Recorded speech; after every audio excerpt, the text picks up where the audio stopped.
دین احمد کا جو آج سالار ہے، تیر ہاتھوں میں اس کے نہ تلوار ہے، ساتھ فوجوں کی کوئی نہ یلغار ہے، ابن منصور کی ایک للکار ہے۔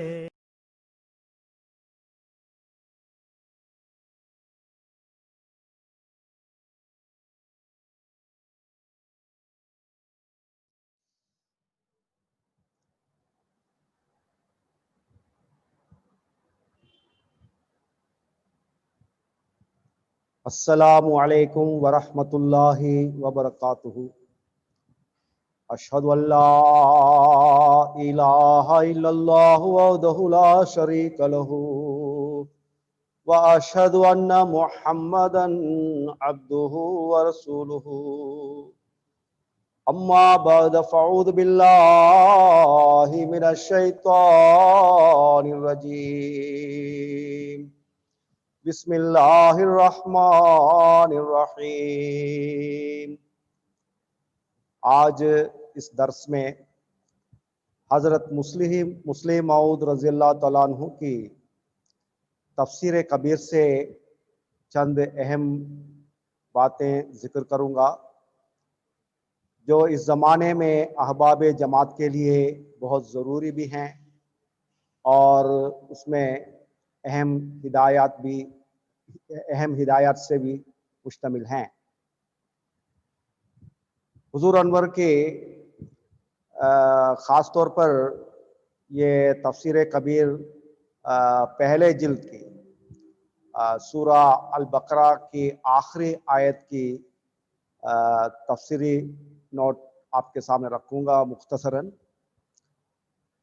وہ آیت جو ہے مکمل طور پر دعائیں کلمات سے مشتمل ہے۔ خاص طور پر یہ آیت احباب جماعت میں بہت جان پہچانی آیت ہے اور خاص طور پر تزکیہ نفس کے لیے اور نفس کی اصلاح کے لیے ایک اہم دعائے کلمات ہیں۔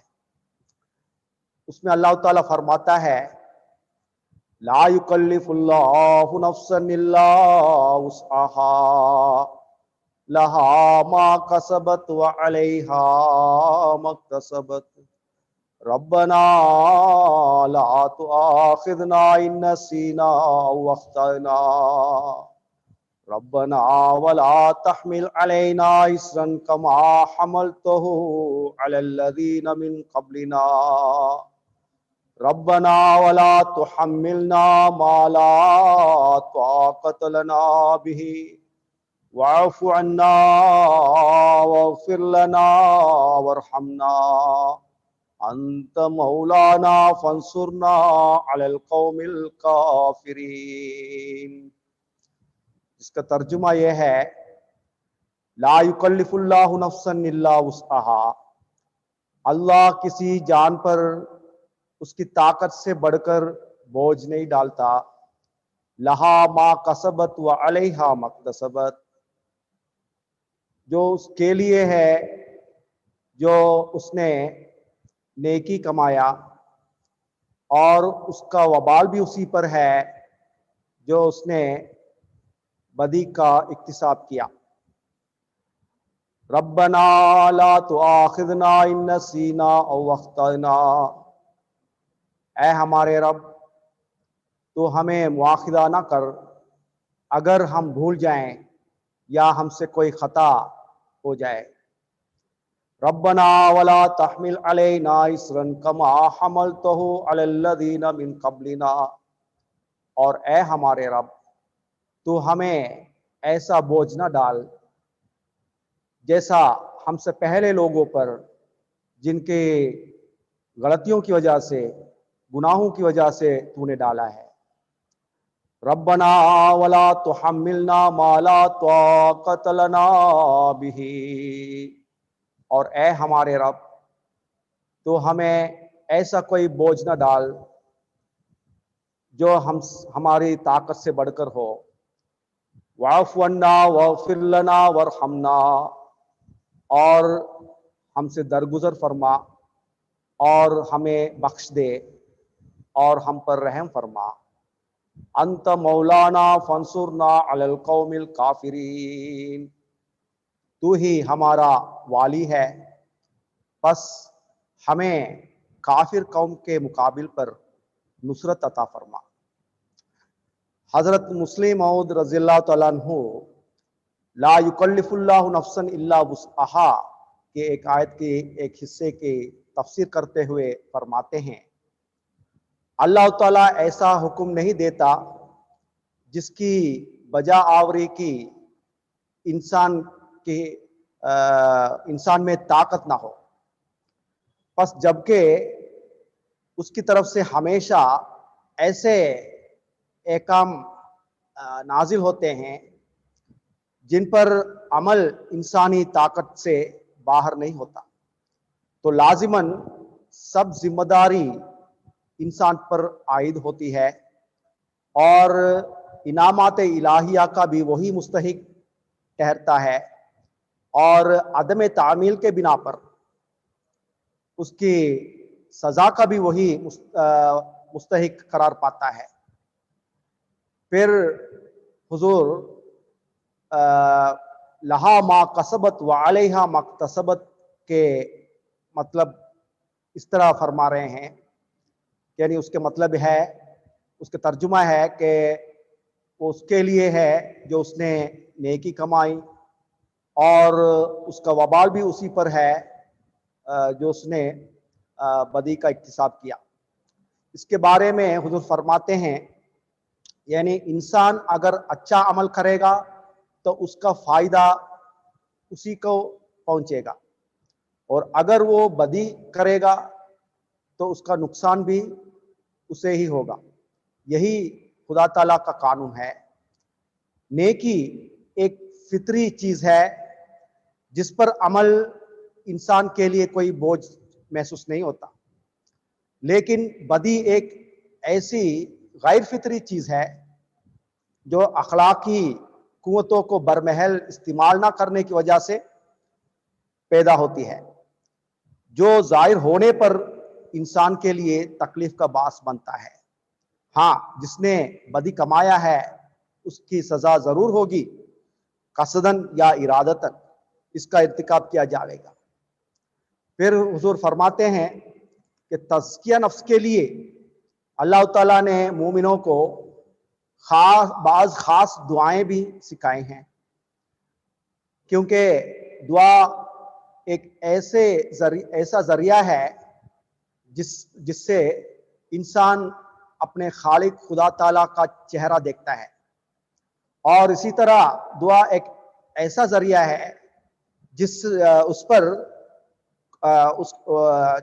سے اس کی قدرتوں پر زندہ ایمان پیدا ہو جاتا ہے۔ تو اللہ تعالیٰ فرماتا ہے ہمارے مومن بندے ہمیشہ یہ دعا بھی کرتے رہے، یعنی ربنا لا تؤاخذنا ان نسینا او اخطأنا، اور اے ہمارے رب ہمیں مواخذہ نہ کر اگر ہم بھول جائیں یا ہم سے کوئی خطا ہو جائے۔ تو یہاں حضور فرماتے ہیں بھول جانے کا مطلب یہ ہے کہ کوئی کام کرنا ضروری ہے مگر نہ کر سکے، اور خطا کا مطلب یہ ہے کام تو کیا جائے مگر غلط کیا جائے۔ اسی طرح نسیان جو بھول پن کو کہتے ہیں وہ عدم عمل کا نام ہے، اور خطا جو غلط کام کہتے ہیں جو عمل کی خرابی کا نام دیتے ہیں۔ حضور فرماتے ہیں اپنے تزکیہ نفس کے بنا دعا قبول نہیں ہوتی، اس لیے اصلاح نفس کرتے ہوئے اور تزکیہ نفس کرتے ہوئے اللہ تعالیٰ کے ہاں نیک نیتی سے دعا کرنا چاہیے۔ آگے اللہ تعالیٰ فرماتا ہے کہ مومن بندوں کو اس کے سامنے ایسی دعائیں کرنا چاہیے کہ ربنا ولا تحمل علینا اسرا کما حملتہ علی الذین من قبلنا، اے ہمارے رب ہم پر ایسا بوجھ نہ ڈال جیسا ہم سے پہلے لوگوں پر جن کی غلطیوں کی وجہ سے تو نے ڈالا ہے۔ تو دنیا میں بعض مصائب ایسے بھی ہوتے ہیں جو بغیر تصور کے آ جاتے ہیں، جیسے آج کل ہم کووڈ-19 کورونا وائرس کے خطرناک حالت میں گزر رہے ہیں، اس کے نتیجہ بھی بہت خطرناک بھی ہوتے ہیں۔ تو گویا قصور ہمسایہ کا ہوتا ہے اور دکھ ہم پر پہنچ جاتا ہے، قصور دوست کا ہوتا ہے اور سزا کا اثر ہم پر آ پڑتا ہے۔ اس لیے یہاں اللہ تعالیٰ نے مومنوں کو یہ دعا بھی سکھلائی کہ ربنا ولا تحملنا ما لا طاقت لنا بہ، اور اے ہمارے رب ہم پر ایسا کوئی بوجھ نہ ڈال جو ہماری طاقت سے بڑھ کر ہو۔ پس یہاں روحانی سزا اور اللہ تعالیٰ کی ناراضگی کا ذکر ہے، کیونکہ ہر روحانی سزا انسان کی برداشت سے باہر ہے۔ پھر آخر یہ دعائیں کلمات بھی یاد دلوائے ہیں اللہ تعالیٰ نے، یعنی واعف عنا واغفر لنا وارحمنا، یعنی اے ہمارے رب ہم سے درگزر فرما۔ یہ نسیان یعنی بھول پن کے مقابل پر مانگنے والی دعا ہے، یعنی اے ہمارے رب ہم سے بھول ہو چکی ہے اس لیے ہم سے درگزر فرما۔ پھر واغفر لنا، یہ واغفر لنا کا جو لفظ ہے، الفاظ ہے، وہ خاص طور پر خطا کے مقابل پر آیا ہے، اس لیے ہم مانگتے ہیں اے اللہ ہم سے غلطی ہوئی ہے اس لیے ہمیں بخش دے۔ اور پھر ورحمنا، اور اے ہمارے رب ہم پر رحم فرما۔ حضور فرماتے ہیں گویا ایک طرف ہمارے راستے میں ترقیات کے حصول میں روک واقع ہو گئی ہے جو ہم نے نہیں کیا، اس لیے ہم پر رحم فرما، اور دوسری طرف ہماری ترقی کے راستے میں جو روک حائل ہوئی ہے جو ہم نہیں کرنا چاہیے تھا ہم کر کے بیٹھے ہیں، یعنی غلطی ہو گئی ہے، اس لیے ہم پر رحم فرما۔ حضرت مسیح موعود علیہ السلام خاص طور پر احباب جماعت کے لیے تزکیہ نفس اور اصلاح نفس کو مد نظر رکھتے ہوئے اہم نصیحت سے نوازا ہے، جو آپ کو میں پڑھ کر سناتا ہوں۔ الملفوظات 3 جلد میں یہ ذکر کیا گیا ہے۔